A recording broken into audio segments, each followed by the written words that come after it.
नमस्कार दोस्तों, GK GS 35 quest में डेली क्विज में आज हम 20 क्वेश्चन करेंगे। तो चलिए शुरुआत करते हैं। पर्वतीय नगर डलहौजी किस राज्य में स्थित है? In which state is the mountain town Dalhousie located? Option A Jammu Kashmir, B Uttaranchal, C Himachal Pradesh और डी असम। आपको बताना है कि इनमें से कौन सा ऐसा राज्य है जिसके अंदर डलहौजी मौजूद है। डलहौजी एक रिजॉर्ट है जी। यहां पे आंसर होगा हिमाचल प्रदेश। हिमाचल प्रदेश में पहले तक यानी कि अंग्रेजी काल में डलहौजी और शिमला राजधानी भी रहा करते थे। तो नेक्स्ट आगे देखते हैं। बिहार पहाड़ यानी कि बिहार किस देश में स्थित है? In which country is Bihar mountain located? Option A Bharat, B Nepal, C Afghanistan या डी रोमानिया। आपको बताना है कि बिहार माउंटेन इनमें से किस राज्य में स्थित है। जी, ये है रोमानिया में। बिहार माउंटेन रोमानिया का एक फेमस माउंटेन है, तो आप याद रखें, कंफ्यूज ना करें इसे, बिहार में नहीं है ये। नेक्स्ट, साबरमती आश्रम की स्थापना महात्मा गांधी द्वारा अहमदाबाद में कब की गई? When was Sabarmati Ashram founded by Mahatma Gandhi in Ahmedabad? Option A April 1912 में, मई 1915 में, जून 1915 में या अगस्त 1920 में।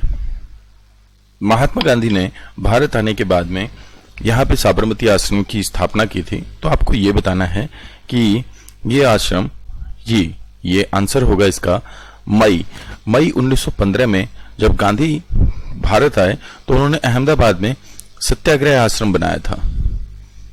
ये जो सत्याग्रह आश्रम है इसी का बाद में चलकर के नाम साबरमती कर दिया गया था। नेक्स्ट क्वेश्चन, मीना बाजार लगवाने की प्रथा को किस मुगल बादशाह ने आरंभ किया था?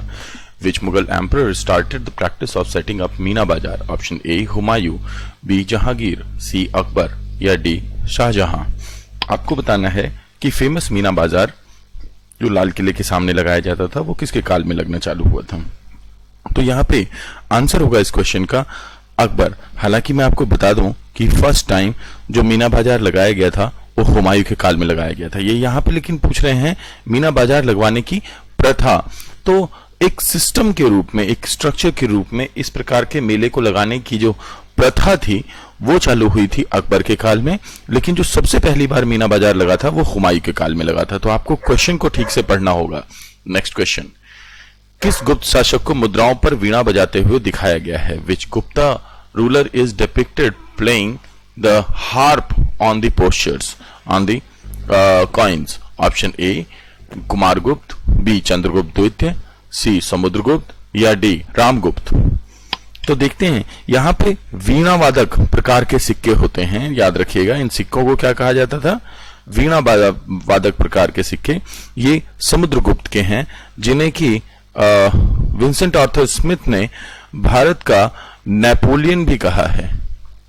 भारत का नेपोलियन कहा है इन्हें विंसेंट आर्थर स्मिथ ने। गुप्त काल को स्वर्ण युग माना जाता था भारतीय इतिहास का। भारत से बाहर किस देश में बौद्ध धर्म का प्रचार सर्वप्रथम हुआ था? भारत से बाहर किस देश में बौद्ध धर्म का प्रचार सर्वप्रथम हुआ? In which country outside India was Buddhism first propagated? Option A चीन, बी श्रीलंका, सी तिब्बत या डी इंडोनेशिया। आपको बताना है, ये तो पता है आपको कि बौद्ध धर्म का उदय भारत में हुआ था, लेकिन सबसे पहले इनमें से किस राज्य में इसका प्रचार हुआ था? जी, इसका आंसर होगा बी श्रीलंका में। बहुत सारे बौद्ध संतों को श्रीलंका भेजा गया था बौद्ध धर्म का प्रचार करने के लिए अशोक द्वारा।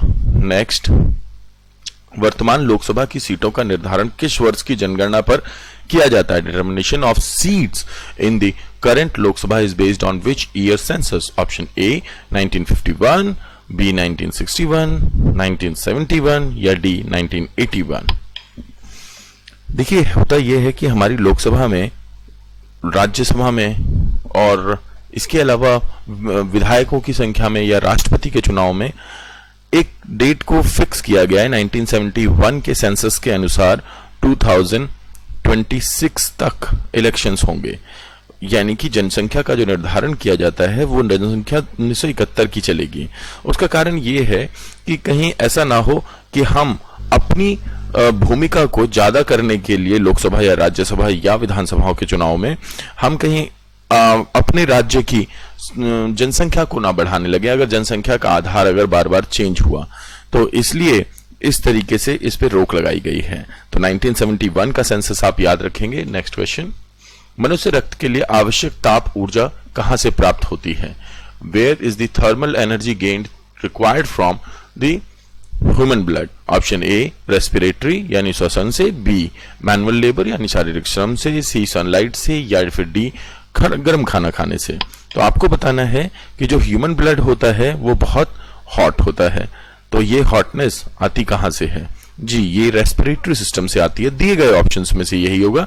हालांकि इसका कुछ केसेस में माइटोकॉन्ड्रिया होता है जहां से बॉडी का सारा ताप जनरेट होता है, लेकिन यहाँ पे ब्लड की स्पेसिफिकली बात की गई है और इन ऑप्शंस में से आपको छांटने के लिए दिया गया है, इसलिए आंसर रेस्पिरेटरी होगा। नेक्स्ट क्वेश्चन, आय जिसकी बचत की जाती है परंतु नियोजित नहीं की जाती क्या कहलाती है? Income that is saved but it is not planned, what is it called? Option A जमाखोरी, बी पूंजी, सी जमा राशि और डी ये सभी। तो आपने इनकम सेव कर ली लेकिन उसको प्लान रूप से यानी नियोजित रूप से खर्च नहीं किया, तो उसे क्या कहेंगे? ये सभी कहा जाता है। जमाखोरी भी कही जा सकती है, पूंजी तो वो आपकी है ही, और जमा राशि आपने डिपॉजिट भी की हुई है। यहां बैंक डिपॉजिट की बात नहीं हो रही, किसी भी प्रकार के डिपॉजिट की बात हो रही है। आंसर होगा डी। नेक्स्ट क्वेश्चन, किसी राज्य के राज्यपाल की नियुक्ति किसके द्वारा की जाती है? The governor of A state is appointed by, option A राष्ट्रपति, बी प्रधानमंत्री, सी उस राज्य का मुख्यमंत्री, या फिर डी सर्वोच्च न्यायालय का न्यायाधीश। आपको बताना है कि इनमें से कौन राज्य के राज्यपाल की नियुक्ति करता है। यहां पे आपको बता दें कि जो राज्य का राज्यपाल होता है वो प्रसाद पर्यंत काम करता है प्रेसिडेंट के, तो इस बात को आप याद रखें कि वो प्रसाद पर्यंत कार्य करता है राष्ट्रपति के, इसलिए यहां पे आंसर होगा राष्ट्रपति, ए होगा इसका आंसर। नेक्स्ट क्वेश्चन, जनगणना 2011 के अनुसार भारत में लिंगानुपात कितना है? What is the sex ratio in India as per census 2011? Option A 943, B 933, C 923 या डी 940। इनमें से कौन सा 2011 की जनगणना के अनुसार भारत का सेक्स रेशियो है? जी, इसका आंसर होगा डी 940। नेक्स्ट क्वेश्चन, भारतीय संविधान की प्रस्तावना के अनुसार शासन की सर्वोच्च सत्ता किसमें निहित होती है? According to the preamble of the Indian constitution the power of supreme power of the governance is vested in, option A संसद, बी राष्ट्रपति, सी जनता या डी प्रधानमंत्री। तो भारत की प्रस्तावना कहती है हम भारत के लोग, इसलिए इसका आंसर होगा जनता, कि जनता से संविधान का प्रादुर्भाव हुआ है। मुद्रास्फीति से बाजार की चीजें डैश हो जाती हैं। Inflation causes the market to dash, option A सस्ती, महंगी, प्रचुर मात्रा में उपलब्ध या समाप्त।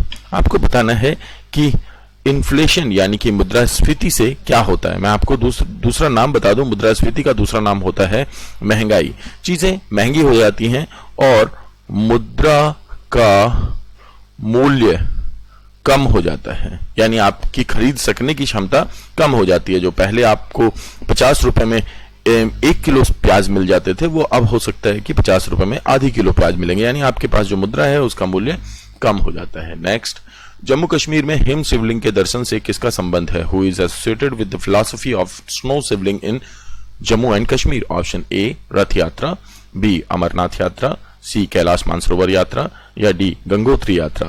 इनमें से कौन सा है जिसमें कि हिम शिवलिंग के दर्शन होते हैं? तो देखिए, साल में एक बार यहाँ पे हिम शिवलिंग बनता है और जिससे जुड़ा हुआ है अमरनाथ यात्रा।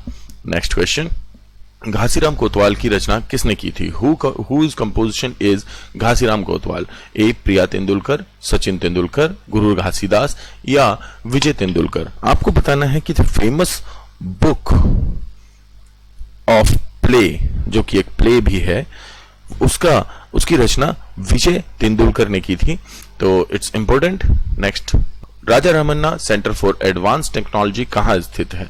Option A Mumbai, B Indore, C Chennai या डी नई दिल्ली। तो तो इनमें से कहां पे Raja Ramanna centre for advance technology है? पहले इसका नाम सिर्फ सेंटर फॉर एडवांस टेक्नोलॉजी होता था, जो कि अब Raja Ramanna centre for advance technology कर दिया गया है। हेडक्वार्टर है इसका इंदौर में। नेक्स्ट, इंटरनेट द्वारा पाठ्यक्रम प्रस्तुत करने वाला प्रथम भारतीय विश्वविद्यालय कौन सा था? Which was the first Indian university to offer courses by internet? Option A IIT, B Indira Gandhi Rashtriya open विद्यालय, सी पटना यूनिवर्सिटी या दिल्ली यूनिवर्सिटी। तो आपको बताना है कि इंटरनेट के थ्रू, जैसे आप देख रहे हैं कि कोविड-19 की सिचुएशन में इन सोशल नेटवर्किंग्स का बहुत बड़ा रोल है, इंटरनेट का बहुत बड़ा रोल है, तो इसकी शुरुआत की थी इग्नू ने। नेक्स्ट, कांग्रेस अधिवेशन में पहली बार वंदे मातरम किसके द्वारा गाया गया था? Bye home Vande Mataram sung for the first time in Congress session? Option A Arvind Ghosh, B Mahatma Gandhi, C Rashbehari Bose और डी रविन्द्रनाथ टैगोर। भारत में क्रांतिकारी आंदोलन, जो राष्ट्रीय आंदोलन था, उसका ये मूल सॉन्ग था वंदे मातरम, जिसको कि कांग्रेस के सेशन में सबसे पहली बार रविन्द्रनाथ टैगोर ने गाया था। अरविंद घोष ने इसे बंगाल का राष्ट्रीय स्वतंत्रता गीत कहा था। तो आप याद रखेंगे। बाद में चलकर के 24 जनवरी 1950 को इसे राष्ट्र गीत के रूप में शामिल किया गया। हालांकि इसे संविधान में कोई स्थान नहीं दिया गया, परंतु संविधान सभा के अध्यक्ष डॉक्टर राजेंद्र प्रसाद ने इसे उतना ही महत्वपूर्ण माना जितना राष्ट्रगान को। नेक्स्ट, अंतरराष्ट्रीय महिला दिवस कब मनाया जाता है? When is international women's day celebrated? Option A 24 October, 25 October, 8 March या 10 मार्च। तो आपको बताना है इनमें से कब अंतरराष्ट्रीय महिला दिवस, इंटरनेशनल वुमेन्स डे मनाया जाता है। तो वुमेन्स डे मनाया जाता है 8 मार्च को। नेक्स्ट, भारत में सबसे बड़ा संगठित उद्योग है, largest organised industry in India is? तो ऑप्शन है वस्त्र, जूट, चाय या चीनी। आपको बताना है कि इनमें से कौन सा भारत का सबसे बड़ा ऑर्गेनाइज्ड सेक्टर है। तो भारत में सबसे ज्यादा फैला हुआ और सबसे बड़ा ऑर्गेनाइज्ड सेक्टर क्लोथिंग है।